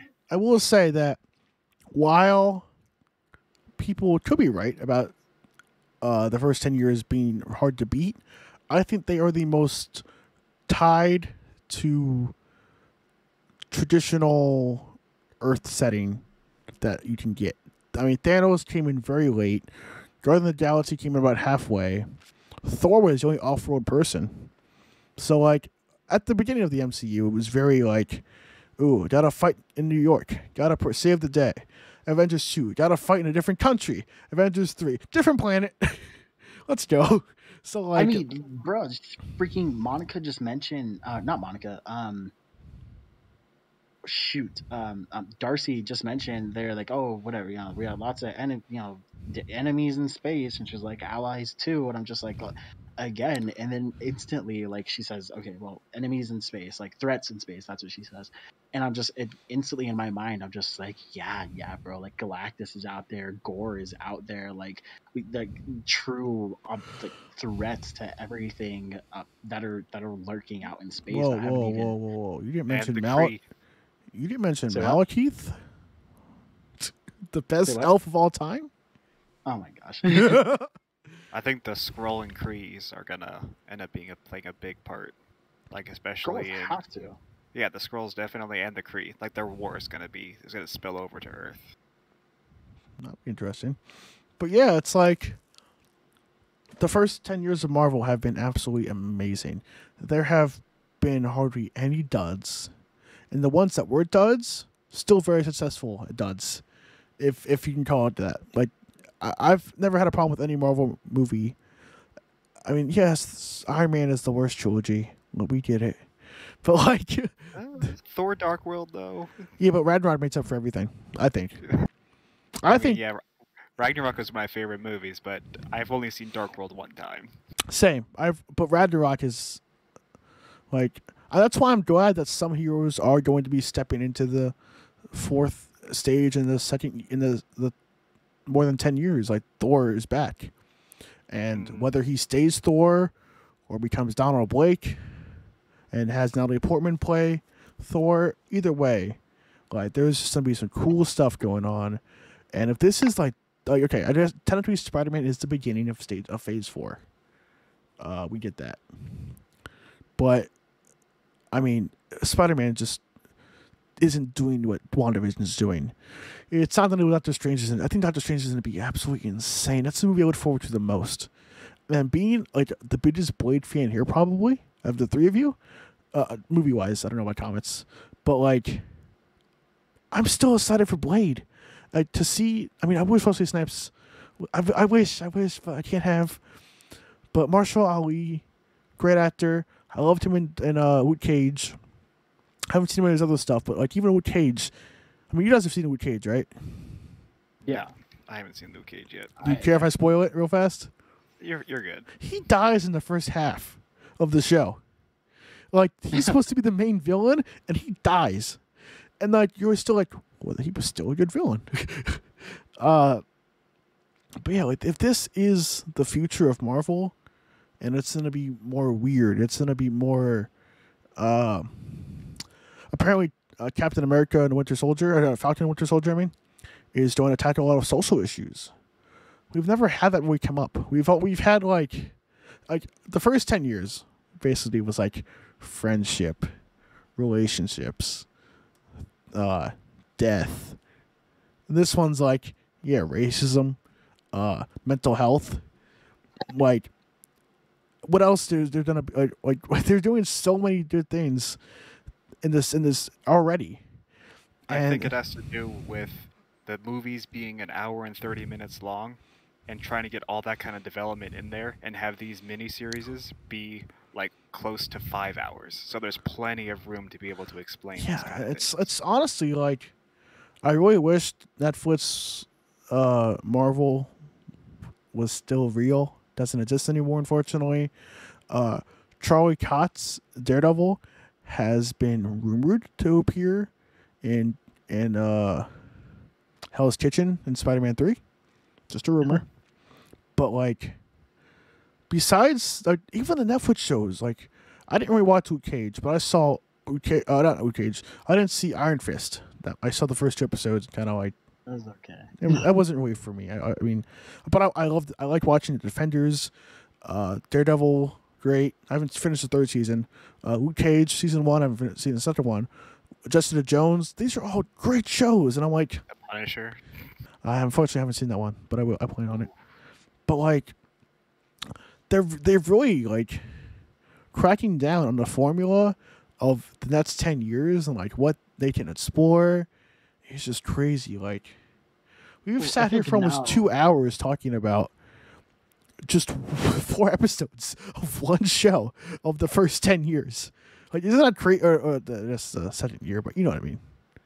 Or well, yeah. I mean, there's a ridiculous amount of stuff to explore, man. Like we were just saying, it's such an expansive universe, and then also a lot of us having read the comic books or at least been on YouTube. Just like I would clean all the time and just like play theory videos or like character breakdown videos in the background, learning about omnipotent, or just like really obscure, powerful characters like what's the one Above All, or I think it's One Above All. I don't even know. I think it's the most powerful character in the Marvel universe. But Hyperion?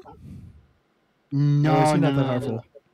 Oh shoot, I'll Google it while I'm talking. But basically, just hold on. Yeah, one above all. That's it.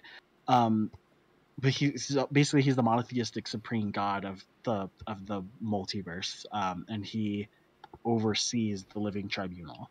So, which again, the living tribunal, bro. We haven't seen Living Tribunal. Exactly, just insane things that we haven't seen. It's exciting because now we really get like obscure into comic book territory, right? Like the multiverse, multiple versions of the same heroes interacting with each other, crossovers being a normal thing. Because like, wait, I remember, what was it, middle school? Middle school, at least, when Avengers came out, and everybody was just like, oh bro, like everybody's talking about it, it's a big crossover, and it's like, bro, like this is gonna be a normal thing now. Like, oh, you're gonna like, go to work and be like, hey Bill, did you see Thanos come out to life as a zombie and punch Captain America's dead corpse with Vision's Mind Stone? Oh yeah, Frank, I saw it. Yeah. It wasn't my favorite Seriously, scene though. though. And that's how we get Marvel zombies. Exactly. I cannot wait for Deadpool these. kills Marvel. I mean, Just bring on So- Lady Death. That's all I care about. Lady Death. Seriously, bro. I mean, look, if we had gotten like the canon ending to Infinity War with Thanos decapitating Iron Man to impress Lady Death, like that would have been my shit. They weren't ready for it, but now they probably are. I mean, I would, yeah, but it's just like, it's just, yeah, man, I can't even put into words how excited I am for the future of Marvel in general. It's just, to a point after Infinity War happened and I saw Endgame, and I loved Endgame, don't get me wrong, but I was like, wonderful. Infinity War was the peak. And Infinity War, I was like, that's the best Marvel movie, hands down. I mean, Ragnarok is very close. Sometimes I prefer it, but I was like, they're not going to pass that. And like watching WandaVision, I'm just like, dude, there's so much untapped territory here. And I'm excited. That's why I said the first 10 years are definitely do people like this again? We're trying this again. Do you like it? And people are like, yeah, we like it. And you're like, all right, let's get bigger. Okay. Bigger. Okay. Bigger. All right, this is wonderful. And then they go, now let's go different. And then everyone's like, yeah, let's do that. I would like WandaVision. I don't know if you guys saw this. WandaVision was the highest rated Rotten Tomatoes scored Marvel property, Disney Marvel property when it first came out. It had I think it had a 98, 95. Yeah, it's got 93 right now. It dropped a little bit. Now it's back up again. It's this is a TV show. It's going to fluctuate. But like when you tell me that like a show first episode came out, it is better than Ragnarok, I'm like, what? You said what? But yeah, we've been going for about 2 hours now. I don't know if you guys realize that. Doesn't feel like it. But I definitely think we should meet again, if not with more people, in March? No. Is it March or? Yeah, it's March. Is when is the finale. I think so too. We have 5 weeks left. So I think in 5 weeks, we're all going to be, our minds going to be blown. We're going to be going through some emotional things possibly. But I think we're overall be optimistic to discuss this again and be like, there's some good stuff. And this is the future, and I'm all for it. The best Can't is yet wait to to see come. Dead Vision again. Dude, that's nightmare fuel. You know it's coming back. I know, but the memes are. I'm not ready for the memes. I already saw some memes today. I'm like, don't do this to my man. But yeah, Honestly, it's gonna be she's gonna kiss Dead Vision goodbye, literally. she's gonna kiss him in his stone hole. That is a cursed phrase. But thank you, Terrell, and thank you, John, for joining me Of course. on the BBOE Podcast, Episode 2, WandaVision spoiler talk of the first half of WandaVision. If you guys want to, and won't Marvel mostly. I noticed the first podcast we do was all about Marvel. This one's Marvel again. This is our theme. But thank you guys for joining me and coming out. And you guys want to say anything before we end? No? Like and subscribe. Like and subscribe, yeah. Follow on Twitch. I like to end this with, I can't wait for the Mephisto reveal. You know what's funny? I'm gonna end with this though. In 5 weeks, when we show up and Mephisto was never mentioned, he never came within Crows, he'd be like, "Yeah, this show sucked. I want my money back. Mandalorian was better." Facts. Well, thanks for watching, guys, and as always, have a nice day.